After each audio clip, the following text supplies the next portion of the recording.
Katerina Yaka watched the German soldiers flee. Streaming from the east, that's what she was seeing. Allied bombers flew above them. She thought they all might die, and then soon there was the silence of all the SS men. When the sun rose the next morning, it was the 1st of May, and they all sang the Internationale. They all sang the Internationale.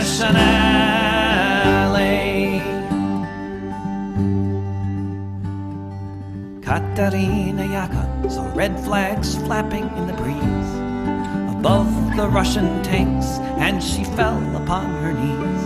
And so many different voices in so many different tongues sang the most beautiful song that could ever have been sung.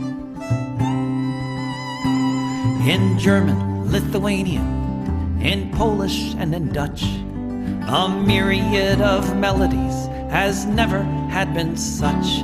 In Russian and in Yiddish, Italian and French, emerging from the forests beneath the trench. When the sun rose the next morning, it was the 1st of May, and they all sang the Internationale. When the sun rose the next morning, it was the 1st of May, and they all sang the Internationale. They all sang the Internationale. Völker hört die Signale auf zum letzten Gefecht. Die Internationale erkämpft das Menschenrecht. Völker hört die Signale auf zum letzten Gefecht. Die Internationale erkämpft das Menschenrecht.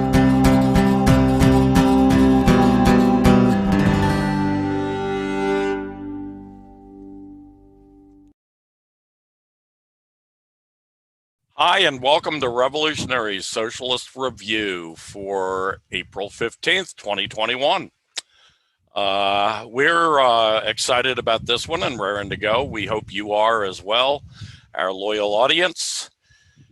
First on the list, we usually start out with a bunch of topics, but I'm going to run down some headlines, just give people a flavor for what's been going on in the last week. It's some extraordinary stuff, and we didn't want to crowd the agenda with too much, so we're just going to have a lot of headlines to start with, and we'll discuss some of these.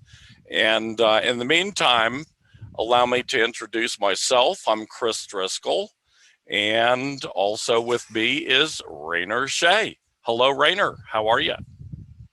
Hello. You've picked out some articles I've written this last week that I'm proud of, because they speak to things that discredit a lot of the most hot button propaganda which US imperialists put out these days. I've noticed that in this last year or so, the Xinjiang propaganda, the narrative about a Uyghur genocide, has been shifted into the very most hot topic, like hot button among the hot button issues, due to what an inflammatory and emotionally manipulative way of framing that that the West has created for this situation.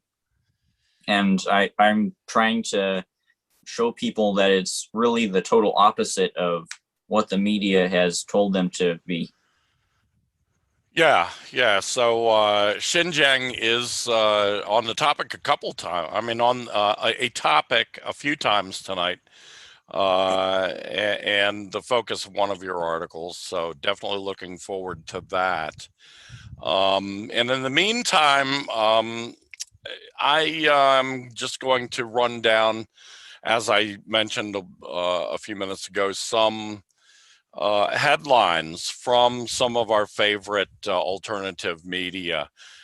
From MintPressNews, we have headlines such as "From RussiaGate to UkraineGate, Route to Apocalypse." And this is, I would urge people, I'm kind of rethinking, maybe we should have included discussing this, because it really, we are, that the Bulletin of Atomic Scientists say that we are 100 seconds from doomsday, from the doomsday clock hitting straight up and down 12 o'clock.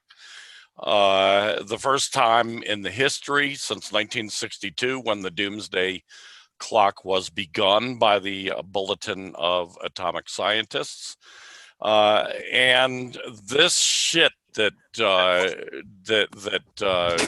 Joe Biden is pulling right now vis-a-vis Russia, instigating Ukraine as their puppet proxies to start a war with Russia. This is fucking insane.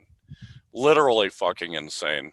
The danger here of inadvertently falling into a nuclear exchange between the world's two greatest nuclear powers is just way too much. No sane leader of any country would be pulling this kind of brinksmanship, and yet there's Joe Biden.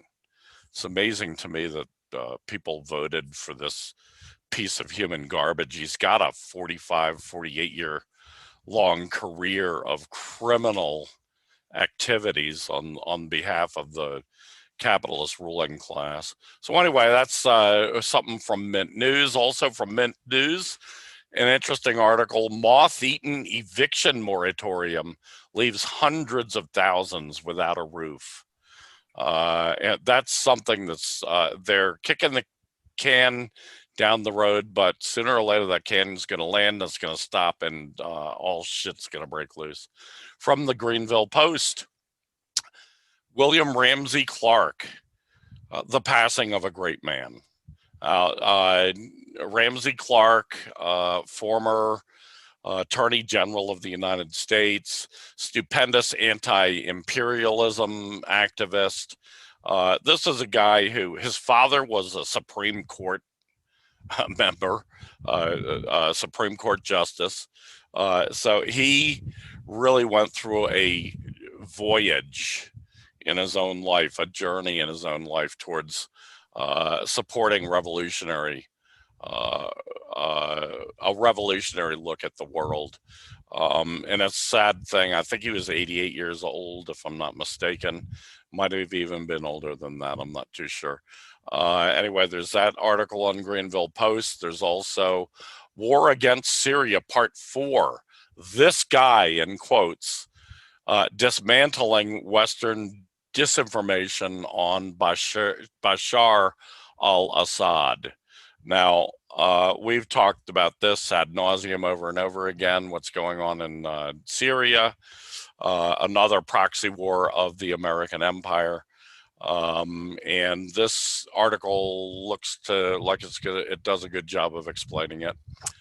Whither, Ukraine, Putin's Ukrainian Judo, the Orlov analysis. A great writer, Dmitry Orlov, I think his name is, who wrote this article, and it looks well worth looking at, especially given what I already mentioned earlier with Ukraine, going on with Ukraine. So there again, Greanville Post jumps on the Ukraine topic. I think most left media would do so, because this is a really dire, dangerous situation. Consortiumnews tells us how America's Official Secrets Act ensnarled Julian Assange. Of course, now the American imperialists have won their case to have Julian Assange extradited to the United States, which is probably a death sentence for Julian Assange, because he's in poor health to begin with, and being brought into the miserable, inhuman conditions of an American prison will kill him. probably before he ever even gets to trial, because I do not think that they really want to put him on trial, because they really don't have any evidence against him with which to take to prove the charges that they've made against him.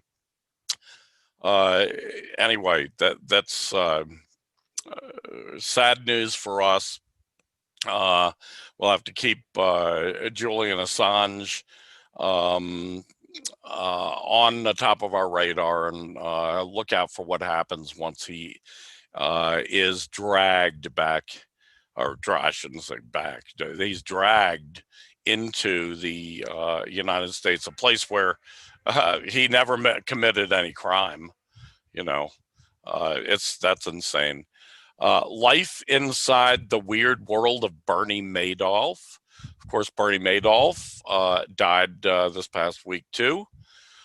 He died last Wednesday, a week ago, I guess. The Angry Arab, Jordan's precarious throne. So apparently things are looking kind of shaky for Jordan's monarchy. Craig Murray, who is a former British diplomat and a writer, he's a left writer. Craig Murray says, "My day with Prince Philip," where I think he's going to talk about Prince Philip. I didn't get a chance to read that article, but look it up in Consortiumnews. We only notice when a royal dies. There's another article in Consortiumnews on Prince Philip, the criminal royal who died last week. I think he was 99 years old or something like that. COVID-19, Brazil, and the need for a new solidarity. So also something we've spoken of in the past.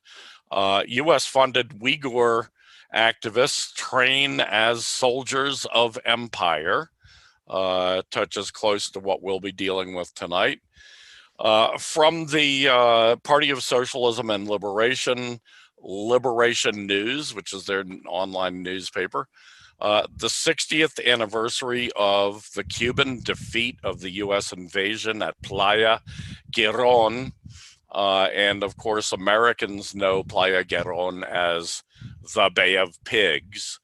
It's called the Bay of Pigs invasion when John F. gruesome imperialist fuck Kennedy invaded Cuba using mercenaries and proxy forces.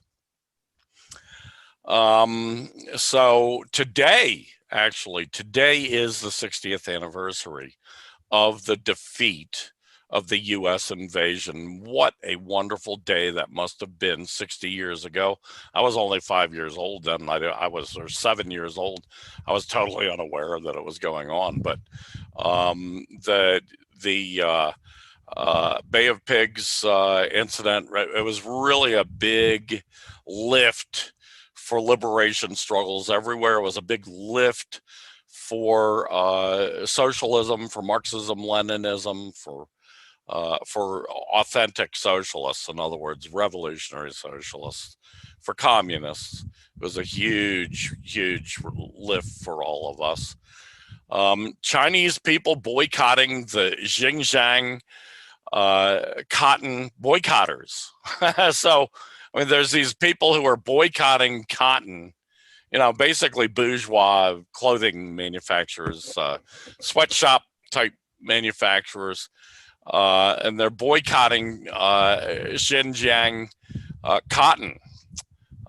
So the Chinese people are boycotting them, which that's a good thing because they'll lose. I mean, China is a huge market. They will lose a lot of money for their ideological filth and stupidity. And then there's the Insider, which is it's like the Business Insider. There's different various insider publications.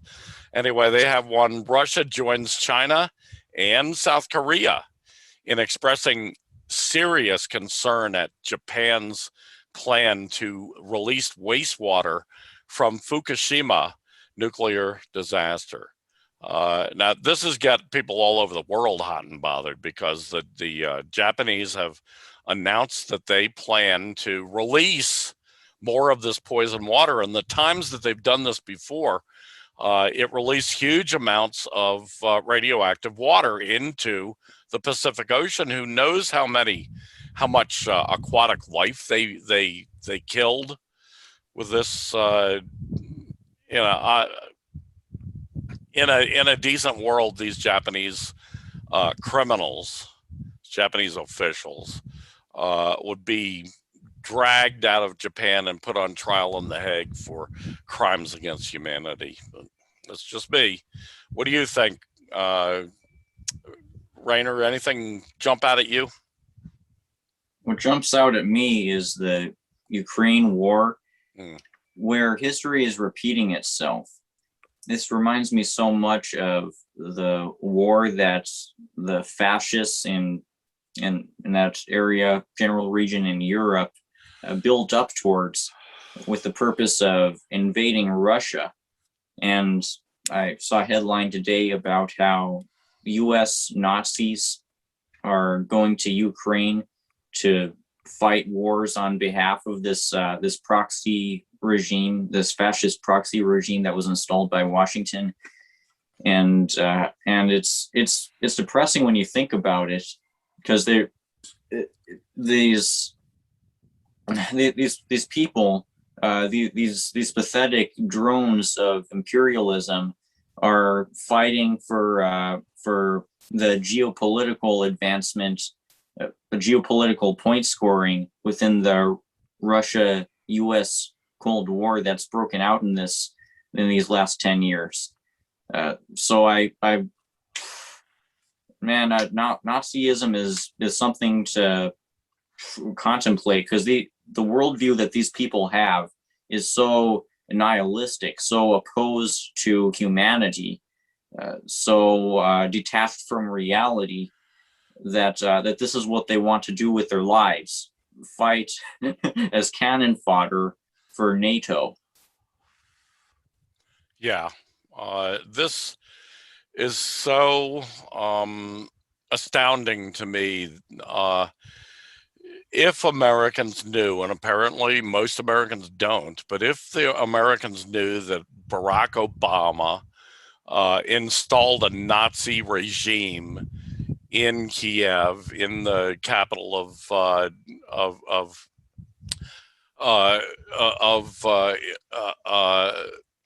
in the capital of Ukraine, and if they knew about the U.S. Support for ISIS and al-Qaeda, using those forces as proxy forces, using other Muslim jihadis, right-wing fascist Muslim jihadis, like in Xinjiang, some of the Uyghur population there have been attracted to that, and turned to terrorism. If Americans only knew. I mean, think about it. Barack Obama installed, it's not the first fascist regime to be installed in Eastern Europe with the help of the Americans. Presidents prior to Barack Obama did it. But, you know, this is a nation that used to be part of the Soviet Union. And it's a nation that a good third of the people in that nation are Russian speaking. They're Russian ethnically. You know, it was obvious that this was going to start a major war. These fascists who run Ukraine have been shelling and bombing and drone attacking civilian housing projects, and, you know, 1.5 million Ukrainian civilians have fled to Russia. Imagine 1.5 million refugees flooding into your country all at once. You know, it's not easy to deal with, but Russia dealt with it admirably. And what Russia's doing today in response to this Hitler-esque buildup of forces along the Russian border with Ukraine, all pushed by Joe Biden, by Donald Trump, and by Barack Obama before Biden. What the Russians are doing is responding in the only way they can, and they are threatening. If we need to, we will come in to southeastern Ukraine to protect our own citizens, because many, it's the thing. When the Soviet Union broke up, Russia told people of Ukraine, not other places as well, like Belarus, but told people of Ukraine, if you want to, you can hold dual citizenship with Ukraine and with Russia. So probably of the 1/3 of the people who are Russian in Ukraine, probably 2/3 of those people are Russian citizens. Well, Russia's going to protect their citizens, and they will move in if they need to. And that's what, this thing, it's really shaping up in a bad way. I can't blame Russia for wanting to defend their citizens who are coming under bombing attacks. And I don't think anyone in America would blame the United States if it went into some place. When the United States moved into what was it? I'm drawing a blank now. But, the United States has in the past moved into areas like Panama, for instance, or when the United States in 1983 moved into Grenada to protect the students at the medical school there who were mostly Americans. Not very many people protested that, because they can understand, a country's going to protect its own citizens who happen to be in a war zone. They're going to go in, they're trying to get them out. That's what Russia's going to do. The only thing here is that this is these people's homes. These are Russian citizens, but southeastern Ukraine, which is usually called Little Russia. There's a term. There's a Russian word for that, but it means Little Russia. This is an area where Russians have lived forever. I mean, the whole Ukrainian history from back 1,000 years ago, when they first started writing the history of Ukraine, it was the history of Russia. It was the history of the Rus. Kievian Rus was the first place that the Rus began. So, this is really Russian territory. If I had it my way, I'm a little bit more less cautious, let's say, than someone like Vlad Putin. I would have invaded Ukraine and routed the fucking Nazis out of there in 2014 when Barack Obama first put them in power. But that's just me. Anyway, any more on that? No, but I think I'll write an article about Ukraine and its relation to Nazis in the 2020s. Yeah, look up Stefan Bandera. He was the leader of the Ukrainian Nazis in World War II. And today, the same fucks who have taken over the government in Ukraine with Barack Obama's help, they carry banners of Stefan Bandera through the streets, and these people are up front, outright Nazis. They're not like, some of the Nazis, some of the fascists you see in the world today, they kind of try to hide what they are. These people don't hide it. They're proud of it. I really wish Russia would just move in and fuck these people up. Displace them, take them out of government. But that's just me. Yeah, I really would look forward to you writing something on this. I think you'd do a great job.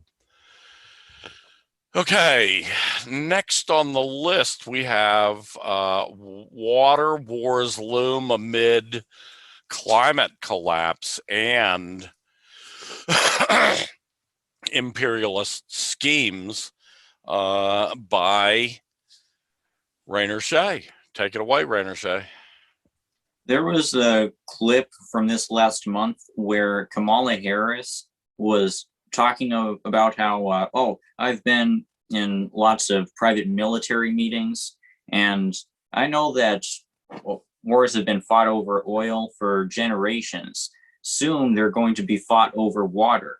And Harris tried to tie this in with some rhetoric about improving the economy and creating jobs and fortifying the U.S. infrastructure, trying to tie these things in with the idea of near future water wars, which I think reveals so much about the mentality of the U.S. imperialist intelligentsia, the imperialist technocrats in this era where the climate collapse has really clearly become inevitable and is in many ways already in play.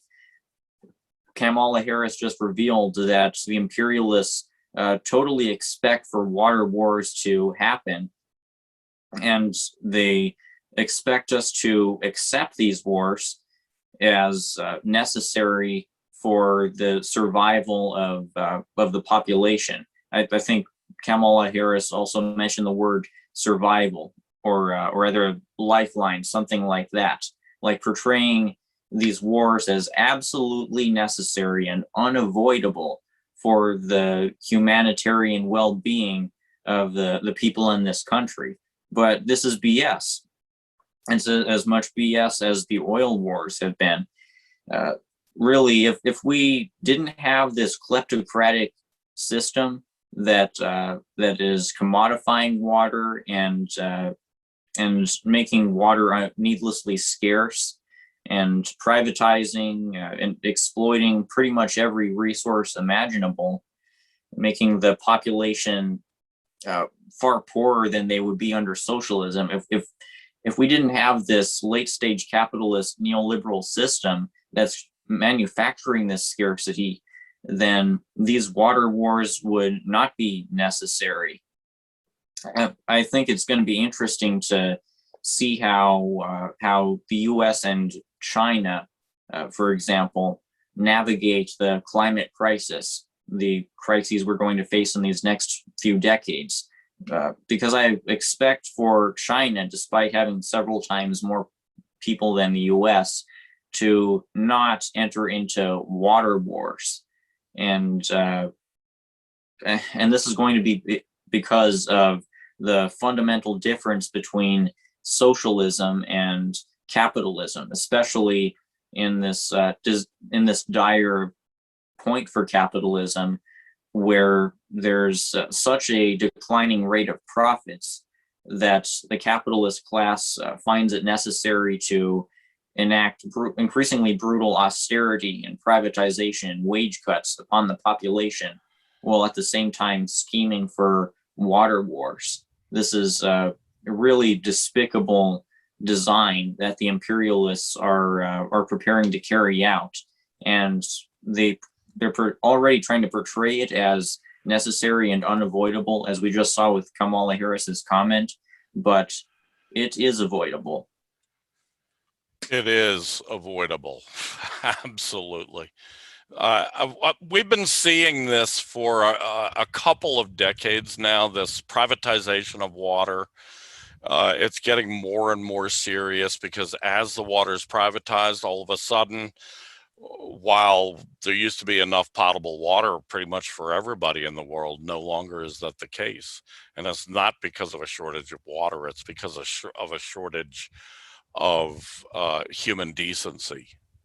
It's because of the deliberate restriction.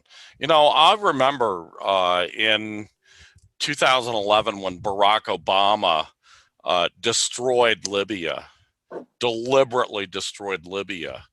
A lot of people didn't understand what the hell's going on there. Why would Obama, who's, you know, one of these insane people who are constantly starting wars to grab oil. Why is he trying to destroy one of the biggest oil producers in the world? And, you know, sometimes what they're out for is not to grab something, not to grab a commodity, grab control of a commodity, but rather to eliminate that commodity from the market. And that's what a lot of these water merchants of death, are doing around the world. It's become more and more serious. We are going to see water wars. Yeah, we are already seeing water turned into a commodity, which it really has not been. I mean, normally in America, for instance, water has always been a utility. You know, you pay your water bill, whatever, at the end of the month, and as much water as you need comes pouring out of the tap. This is just one more reason we've got to get rid of capitalism. Okay, anything else on water? No. Well, other than that, it was recently, it recently experienced an additional big step in the privatization process, where Wall Street began betting on water futures the same way that they bet on gold futures. Yeah. Yeah, that, betting on futures, that, we'll be getting into that topic too later on tonight with what Marx called financial fictions. Anyway, on the list, topic number 2, in the midst of the Derek Chauvin trial for the murder of George Floyd, ex-Minneapolis, Minnesota police officer Kim Potter is charged with manslaughter in the killing of Dante Wright. This is kind of amazing when you think about it. She's been charged with manslaughter, but probably should be charged with a lot more. This is the person, I don't know if you heard, this Kim Potter has become more and more of a joke because her excuse was that she grabbed what she thought was her taser and it turned out to be her gun. And she, you know, it's kind of far-fetched. Most people aren't buying it. And she was kind of stupid to even come up with this, even if that were true, which hard to believe. But even if it were true, she would have been smart just to shut the fuck up and say, you know, oh, I thought I'd do what all the other pigs do, which is just say, oh, my life was in danger. I thought for sure she was reaching for a gun, you know. That's all they really got to do, and they get off every time. Back to Derek Chauvin, his trial, all of the reports I've seen from inside the courtroom say that his defense is piss poor, and the prosecution in this case has done a great job of really showing that this guy's a murderer and deserves what he gets. I don't think they have the death penalty in Minnesota, but life in prison, I'm pretty sure he could get. That would be nice, but we know the record.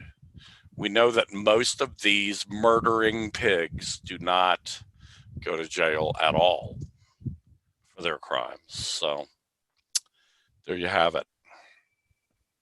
Or if we kept track of them so that after anti-colonial revolution happens, after that probably leads to socialist revolution throughout this continent too, we're going to be able to track down these individuals and actually bring them to justice, whether that's adding on to their existing punishments or giving them the punishments that they never had, because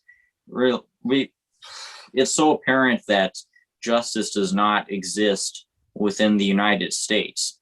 It was shocking, but not shocking when Donald Trump was acquitted, even though he had incited terrorism over a political dispute. And these cops, like, apparently barely any of them are ever actually convicted of murder, even though they constantly kill people without justification.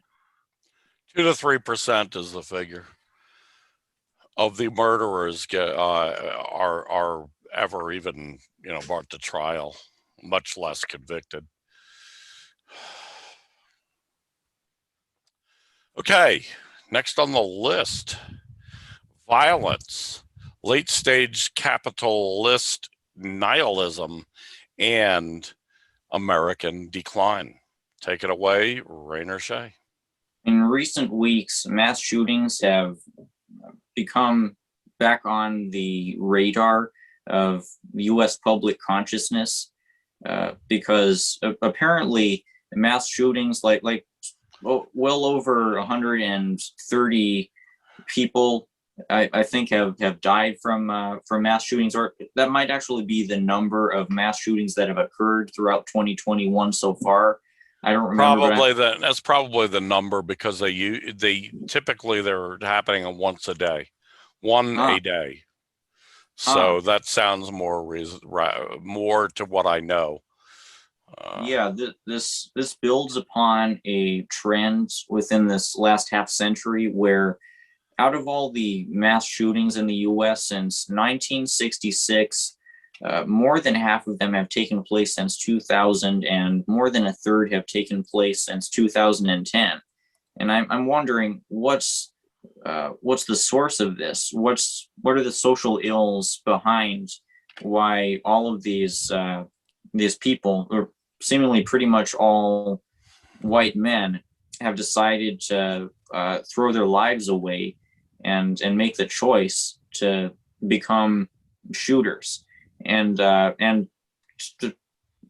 my mind goes to this famous TED talk, "I Was Almost a School Shooter," where this middle-aged white guy describes being a teenager and feeling so much despair and anger and lack of caring about anything that he narrowly avoided deciding to commit an atrocity. I think it would have been at a mall somewhere.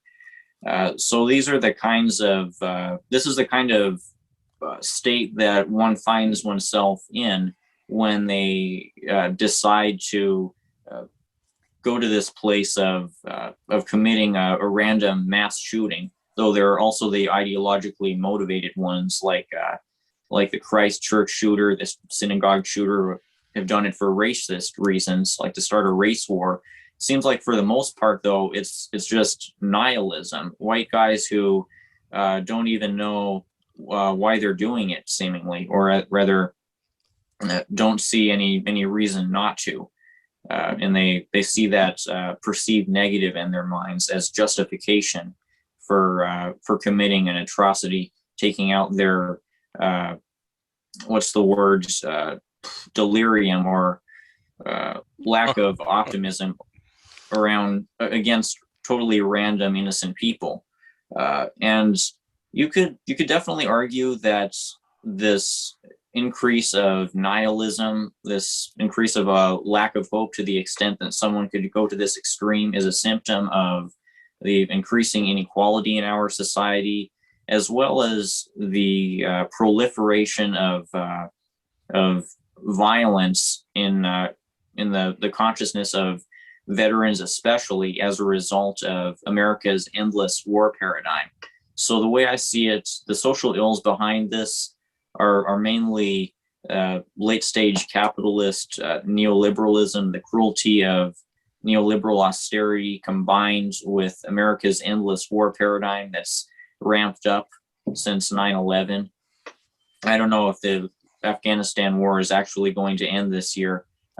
We really shouldn't trust anything that comes out of Joe Biden's mouth.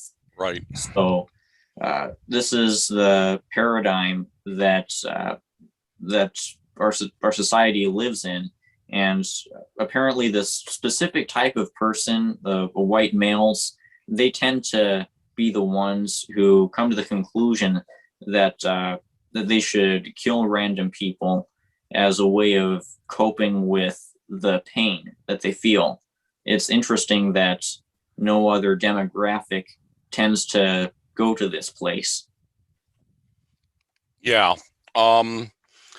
There's a downward pressure on the white middle class, a definite proletarianization of the white middle class.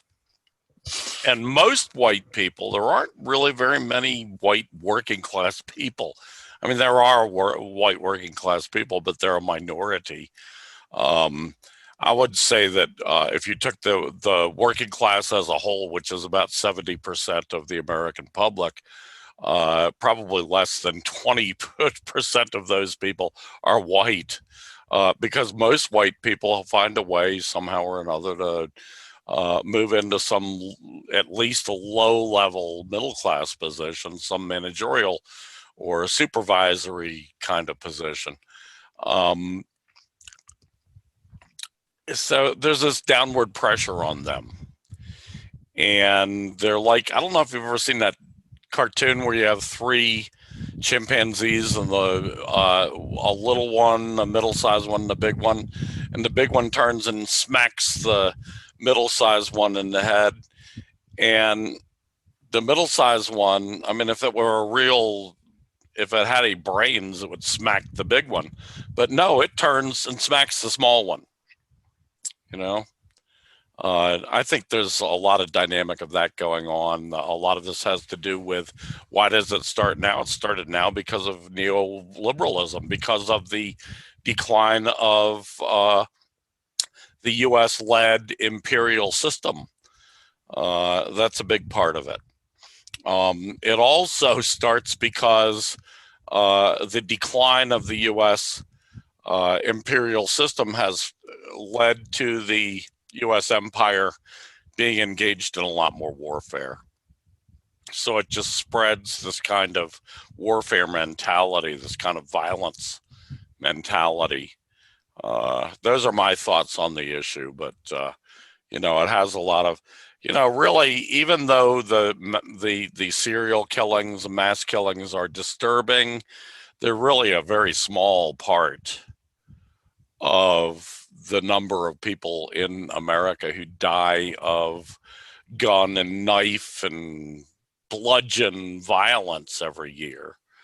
You know, just the murder victims in America is astounding compared to any other developed country in the world.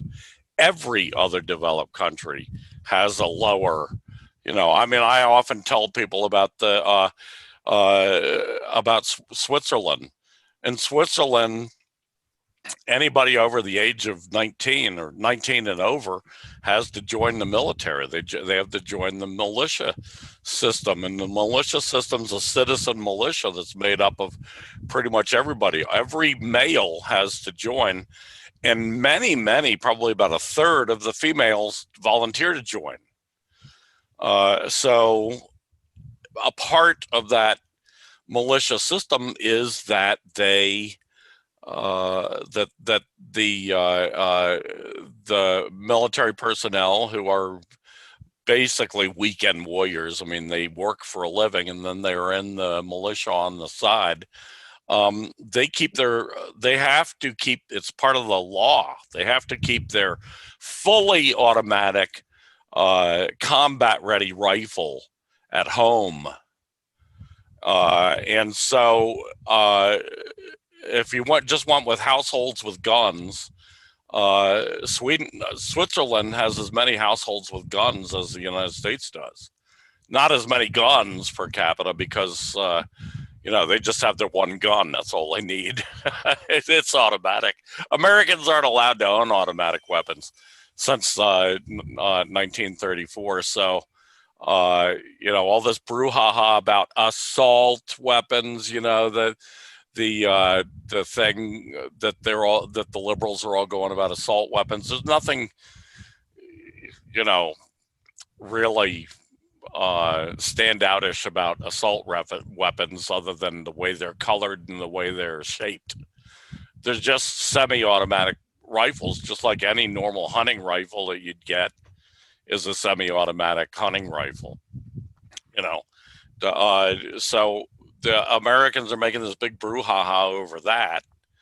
But in fact, in Switzerland, everybody has a fully automatic, a real military weapon, a weapon designed to kill people at home.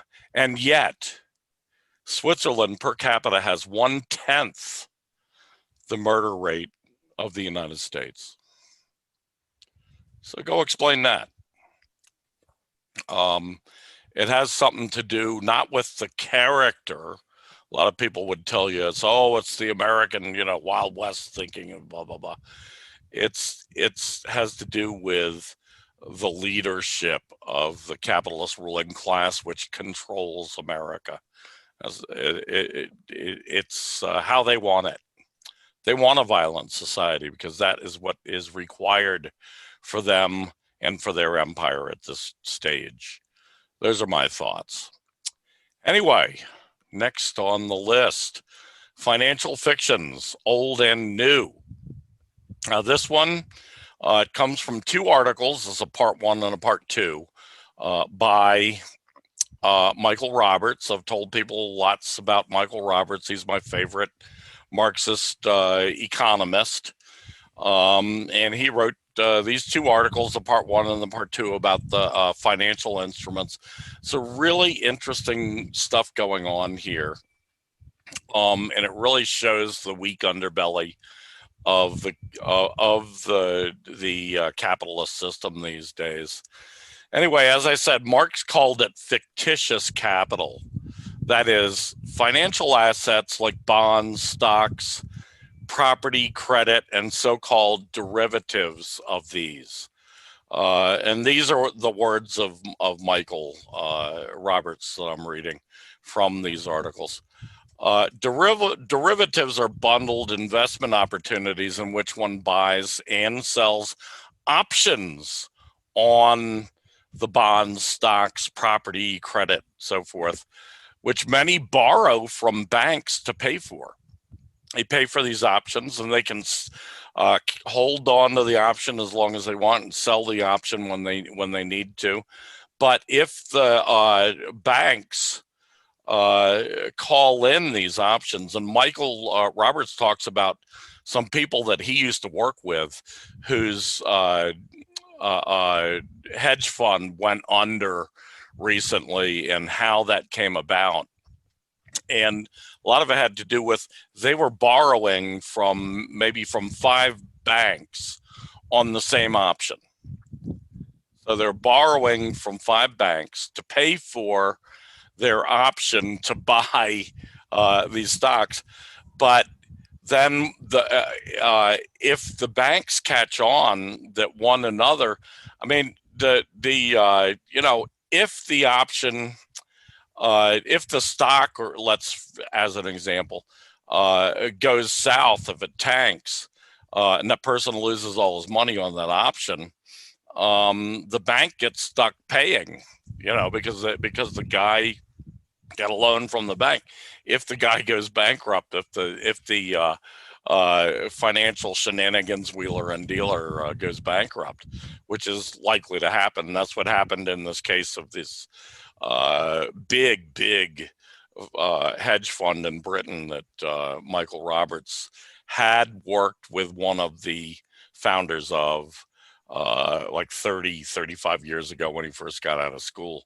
So he talks about this whole, and this kind of shit is bringing it's putting enormous stress on the capitalist system.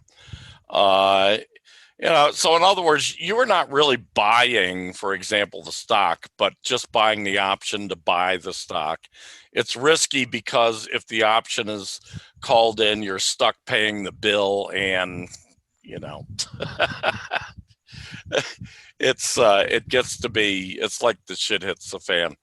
He goes on to say, finance capital is ever ingenious in inventing new ways of speculation and swindles. In the past, we have had the .com boom, when stock prices of many internet startups exploded upwards, only to crash when the profits of these companies did not materialize and the cost of borrowing to speculate rose. That was in 2000 and followed by the mild recession in 2001. Then we had the huge credit boom in house prices, mortgages, and securitized mortgage packages and their derivatives that fueled a huge property and stock market boom that collapsed into the global financial crash of 2008 and the subsequent Great Revolution,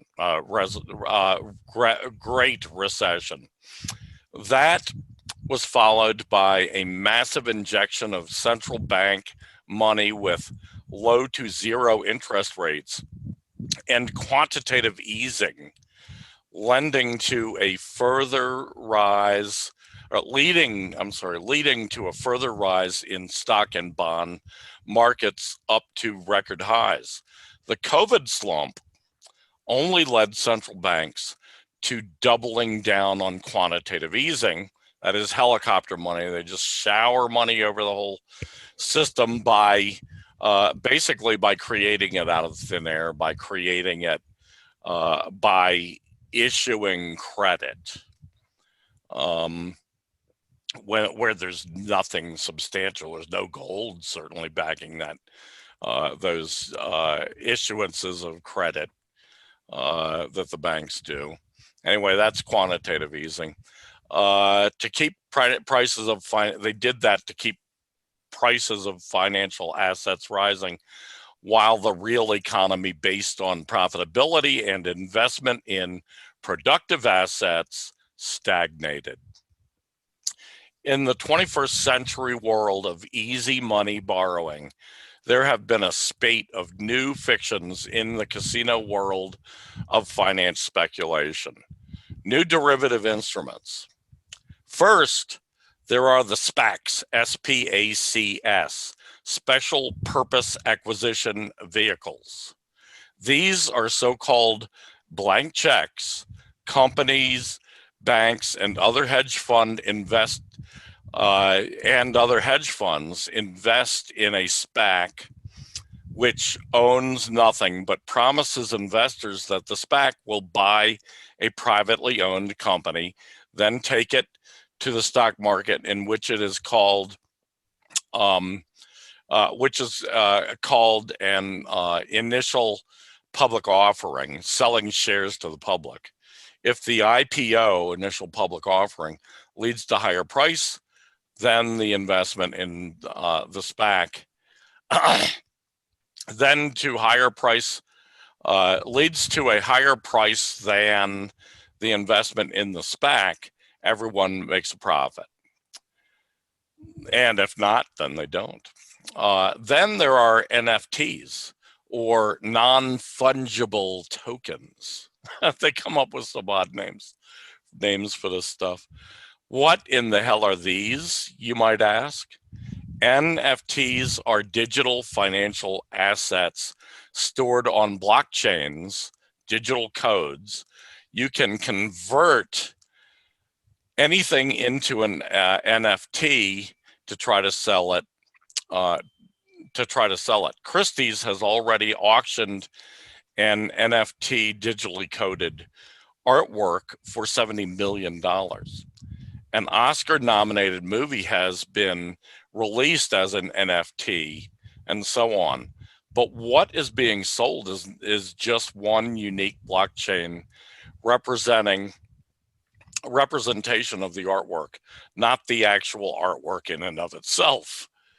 It's the ultimate derivative, a digital code derived from an object or even a person, but with no rights of ownership. So what's the point? None, really. It's just a fad, and the buyer of the NFT hopes that it can be sold on to another idiot for profit. Some of the shit these people are doing these days on Wall Street and in the city of London, so-called, and in other financial centers. It's just criminal. That's the only real word for it. It's criminal. And these people should be arrested, thrown in jail, and not be allowed out in public to do this kind of destruction, because there will be a lot of destruction in the end of all this. Rainer?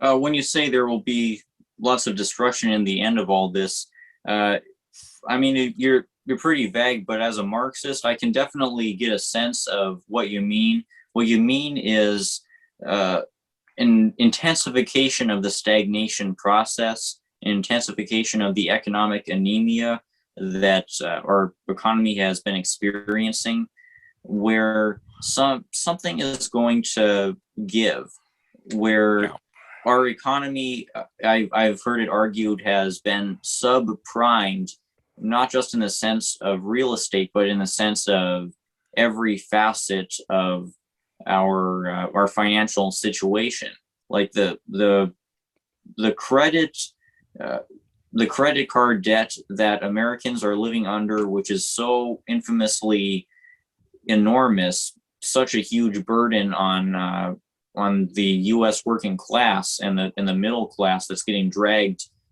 under, as you say, is not normal in the history of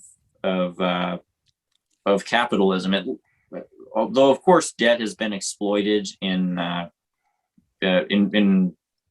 ways comparable to this, this credit bubble that Americans are experiencing is unprecedented, following the post-war economic boom, where U.S. capitalism was expanding and prosperity was accessible for so many people. Since then, there's been this steady decline in prosperity that goes along with the decline in the rate of profits. In this last year, I've seen this meme where where the distraught, angry meme character with a black and yellow bow tie says, "No, you can't just print money. It's out of nowhere. It's unsustainable." And this bureaucratic character with a money printer says, "Money printer, go brr."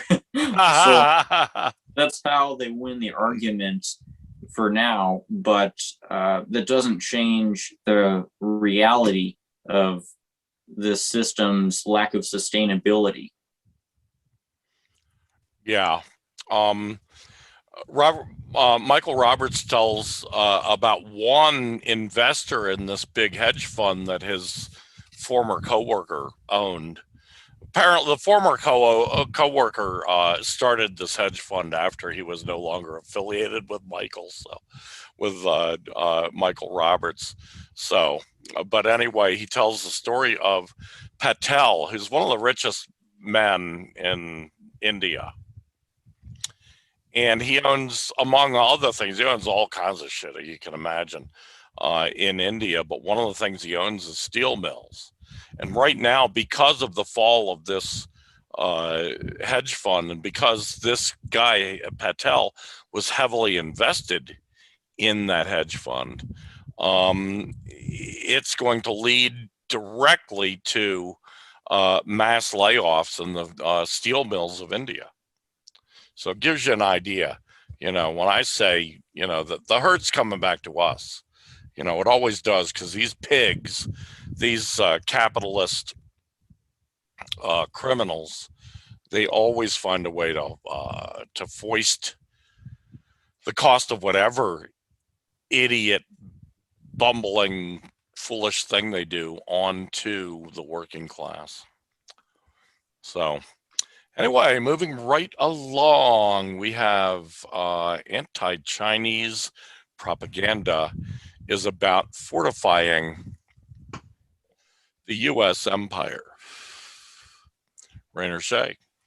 In Mario Sousa's essay, Lies Concerning the History of the Soviet Union, he argues that one of the earlier lies that the Nazis cooked up to justify their planned invasion of the Soviet Union was one which kind of followed in the vein of the humanitarian intervention arguments that the modern U.S. imperialists like to use so much.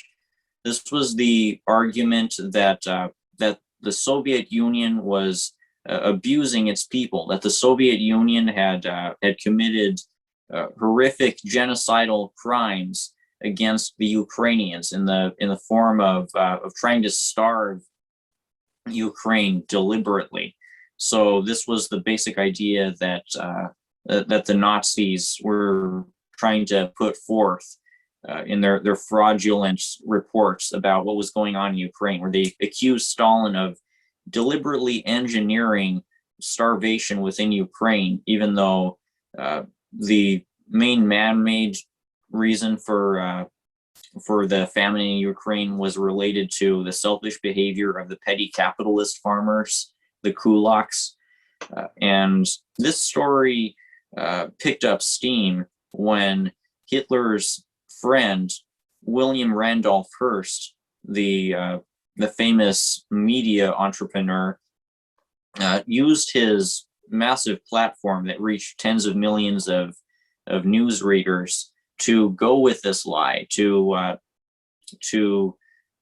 print all of the lies that the Nazis were cooking up about how the Soviet Union had supposedly been engaging in slavery, deliberate starvation, horrific human rights abuses, basically all the crimes of Euro-American colonialism and imperialism. The Nazis and their American friends were projecting onto the world's first worker state. And this helped lead to the invasion of Russia by Hitler that would kill tens of millions of people. We're seeing a repeat of history now. We're seeing another German far righter, Adrian Zenz, use the American media to put forth fraudulent claims about China abusing the Uyghurs, about China doing Euro-American colonialist crimes like forced sterilization and cultural genocide and stuff like that. These propagandists are again projecting colonialism's crimes onto a socialist state with the purpose of preparing for war and of justifying a Red Scare campaign to suppress class struggle.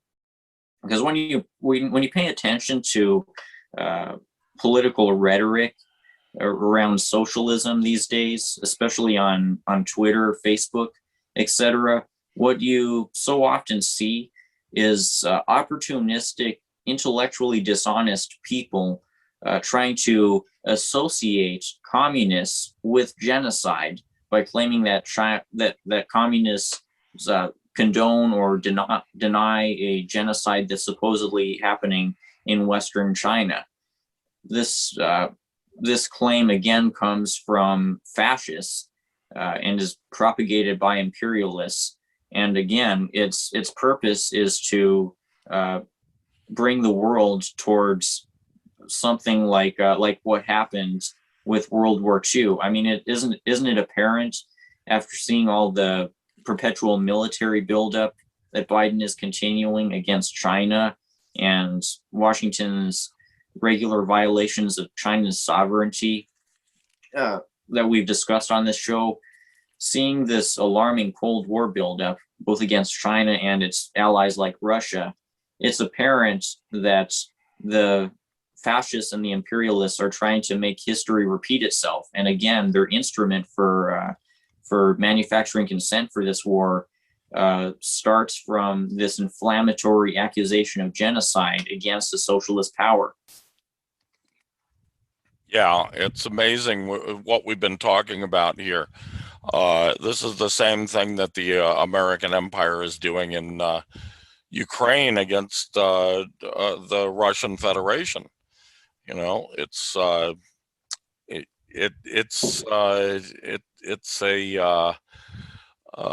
response that we expect. We as Marxists expect this kind of response from the American empire in its dying days and its collapsing, dilapidated state, that it will lash out like this in dangerous ways, because China and Russia are quite a bit different from most of the third world victims of American imperialism that we've seen in the past. The difference is that, Iraq or Afghanistan, they didn't have nuclear weapons to protect themselves. Russia and China do. This gets very dangerous very quickly.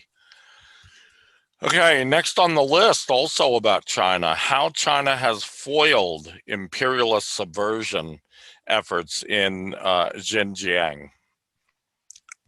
When you look at the history of imperialism, it's basically one of trying to destabilize targets for colonization through means such as instigating violence, destroying infrastructure, and then moving in to install imperialist-backed regimes. This was how they subdued and destroyed Yugoslavia, by carrying out a massive bombing campaign that targeted the infrastructure and the hospitals, and made it so much harder for society to function, so that they could move in with their propaganda networks and spew their strategic disinformation on behalf of NATO, and balkanize, break apart this nation, so that they could destroy the last bastion of socialism within Europe,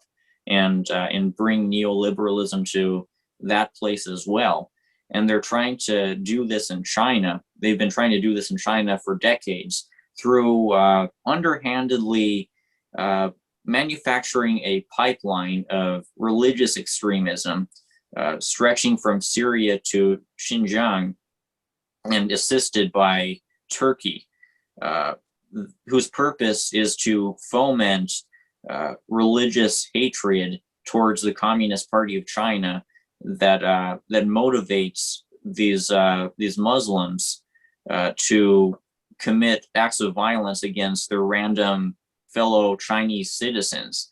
I researched it, and apparently in 2014, when these terrorist attacks peaked, 322 Chinese people died at the hands of this imperialist subversion campaign. So this is how the imperialists have found a way to spill Chinese blood and try to work towards the balkanization of China, even though they hold sovereignty over China.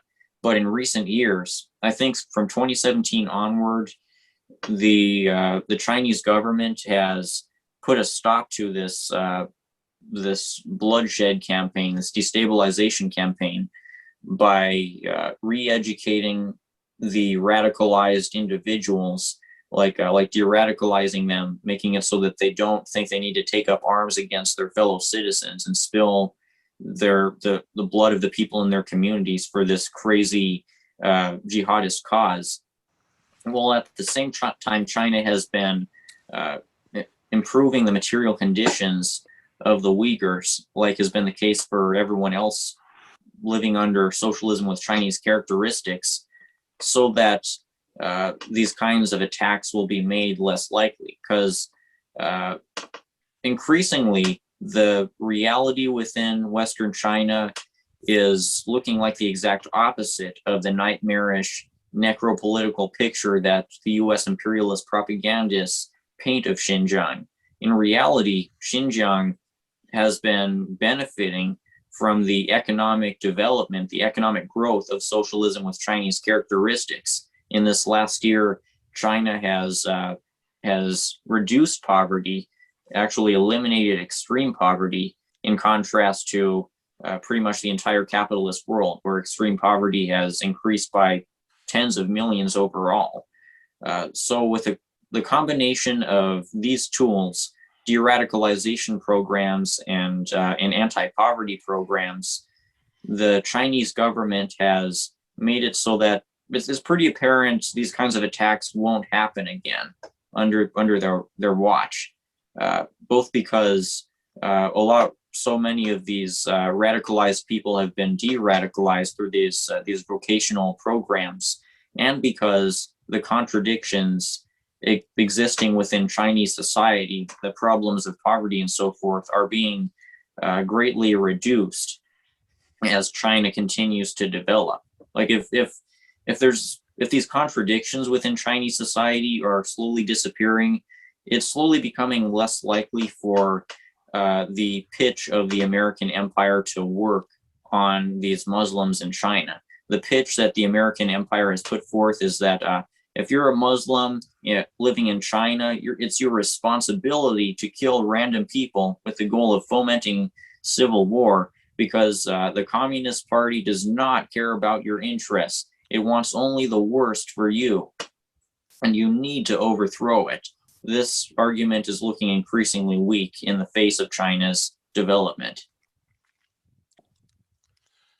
Yeah, this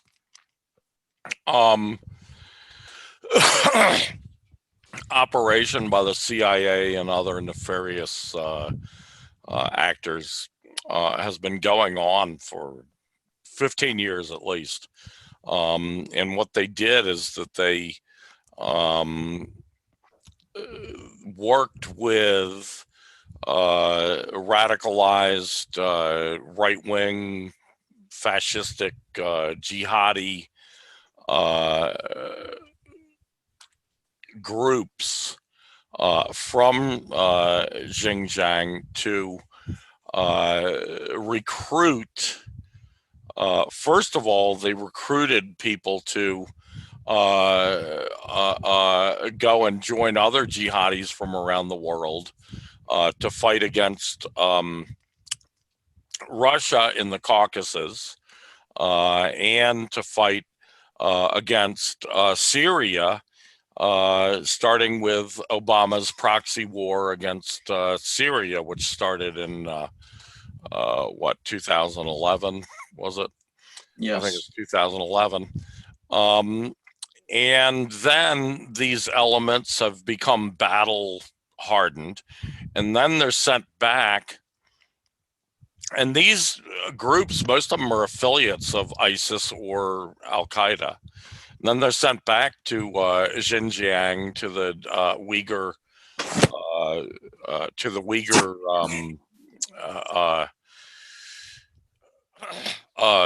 population to do more infiltrating, recruiting. My friend Steve, who I mentioned in the past, who lives in Wuhan, China, during 2014, there were bombings in Wuhan, China. It's one of the largest cities in the country. It's the transportation and industrial hub of the south central part of the country. And these people were, these same jihadis were carrying out bombings of civilian targets in those areas, war crimes, in other words, at the direction of the CIA. This is the kind of shit they were doing. Luckily, thank the gods, I guess, that most of the violence has been eradicated now. It strikes me, Americans who would be listening to you, Rainer, when you talk about they've been re-educated, that sounds kind of sinister to them because they've heard this propaganda about re-education for decades. But in fact, what this is, it's not concentration camps as the liars in America tell it. These are vocational schools, trade schools, essentially, where these kids learn a trade that they can become useful to society, and they are given civic instruction to reinforce, the idea of what it is to be a part of modern China, to be a part of socialist China. It's not sinister at all. As a matter of fact, it's quite the opposite of sinister. What is sinister is the American governments, especially starting with Obama, using terrorists, these same terrorist forces that attacked America in 2001, for fuck's sake, to use them as proxies in their wars against China and against Russia. And that's what they've done. So anyway, good job there, Rainer. Next on the list is, last on the list, I should say, Eric Hobsbawm, The Consolidation of History. Now, Eric Hobsbawm is an interesting guy. He was born in July 1917. What a time to be born, huh? And he lived in his younger life in, he was actually, well, he lived in Berlin in the early 30s when he was just a boy, during the time that the Nazis were coming to power, and that was in 1933. And at that time, he was 14 years old. He joined a youth group of the German Communist Party. Eric John Ernest Hobsbawm. This is from Wikipedia, so I'll just read a little of this. But actually, the what I'm recommending here is a documentary on Eric Hobsbawm's life and his impact, his role, which you can see on YouTube, and I will include the link for that with the information that comes under our video. Eric John Ernest Hobsbawm, born June 9th, 1917, died October 1st, 2012, so not too long ago, was a British historian of the rise of industrial capitalism, socialism, and nationalism. A lifelong Marxist, his socio-political convictions influenced the character of his work. His best-known works include the trilogy about what he called the long 19th century, The Age of Revolution, Europe 1789 to 1848, The Age of Capital, 1848 to 1875, and The Age of Empire, 1875 to 1914. The Age of Extremes on the short 20th century, and an edited volume that introduced the influential idea of invented traditions. This is basically traditions that they're invented by the capitalist era, but they're presented to people as something that's been a tradition, like the Scottish Highland Society, as an example. Scottish Highlanders was never a thing before the age of capitalism, but it was invented to as an idea, an invented tradition with goals that the capitalists had behind it all. Anyway, Hobsbawm was born in Alexandria, Egypt, and spent his childhood mainly in Vienna and Berlin. Following the death of his parents and the rise to power of Adolf Hitler, Hobsbawm moved to London with his adoptive family.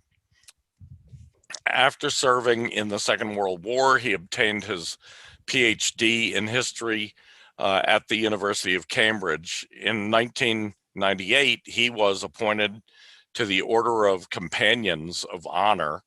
He was president of Birkbeck University of London from 2000 until he died.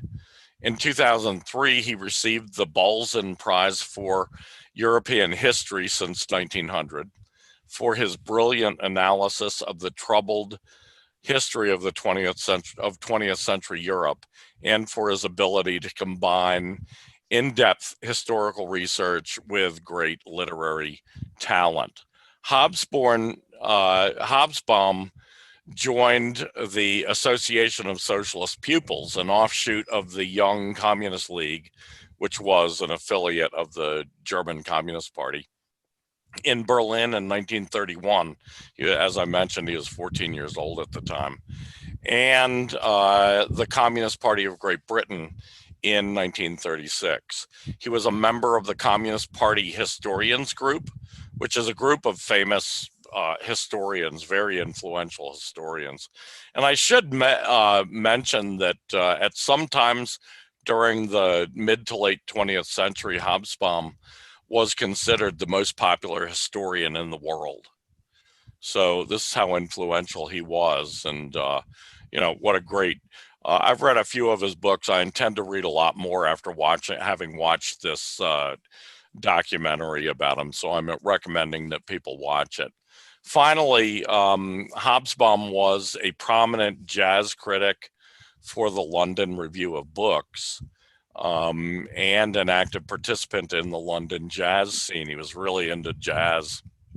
And I should mention that this documentary on Hobsbawm was produced by the London Review of Books.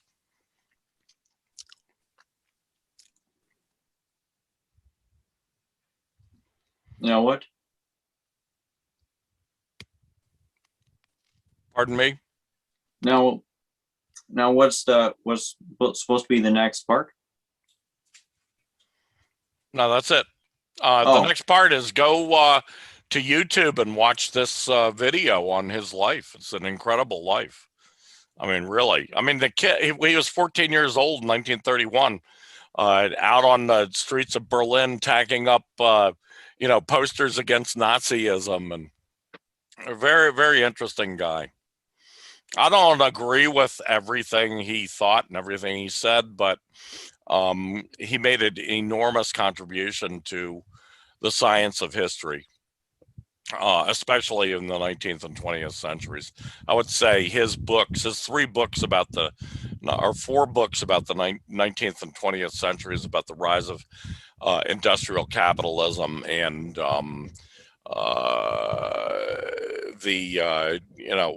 what capitalism turned into. Really important contributions, both for Marxism, Marxism-Leninism, because he was a Marxist-Leninist, and for the science of history in general. All right. Sounds related to what we're talking about. I feel like we're doing our part to synthesize the science of history, in that we're applying a Marxist materialist analysis to everything that we see happening in the world. And sometimes you've been here to my gratitude, help me get a better sense of how I should view history, because sometimes I've been a little bit too pessimistic, I found, about the situation in the United States, because there are some who put forth the idea that white people in this country are lacking in revolutionary potential, like as a rule. That's an idea that I've been seeing put forth, and it comes from a place of reaction, of frustration that is understandable, and that I've shared with a lot of the colonized people who have expressed these kinds of sentiments. But ultimately, the sentiment is counterproductive to the revolutionary struggle. Yeah. In my view, the revolution in the United States, when it comes, will be made by black people, brown people, Asians. That's the real heart of the American working class these days. The American working class is much more made up of ethnic groups of people of color, of people from third world parts of the world who've emigrated to the United States. And they are the real leadership for us. So we really need to pay attention to what that sector of the working class is up to. Others will follow. That's been the history, our history throughout the last couple hundred years of revolutionary history. That's been the history. And I've seen no reason to believe that it will be any different here than anywhere else. So anyway, that's it for me tonight. How about for you? Any last thoughts, any last comments you want to make? Or in that article about Ukrainian fascism, I plan to have the header image be a Wojak with a helmet and goggles, like lift something from those freaky 4chan boards where they make a meme out of the idea of traveling to Ukraine to kill Russians on behalf of NATO, like try to make it look memetic and trendy to fight for NATO. These people are so lame. They think they're edgy, but they're lame. Yeah, that's disgusting. Okay, with that, we definitely look forward to this article about Ukraine coming out from you, Rainer. Thank you very much for what you've contributed tonight, which is always great. And thank you to our audience for sticking with us. We appreciate it, and we hope you come back again next week when we'll see you again. Until then, as Shakespeare said, I bid you a sweet adieu.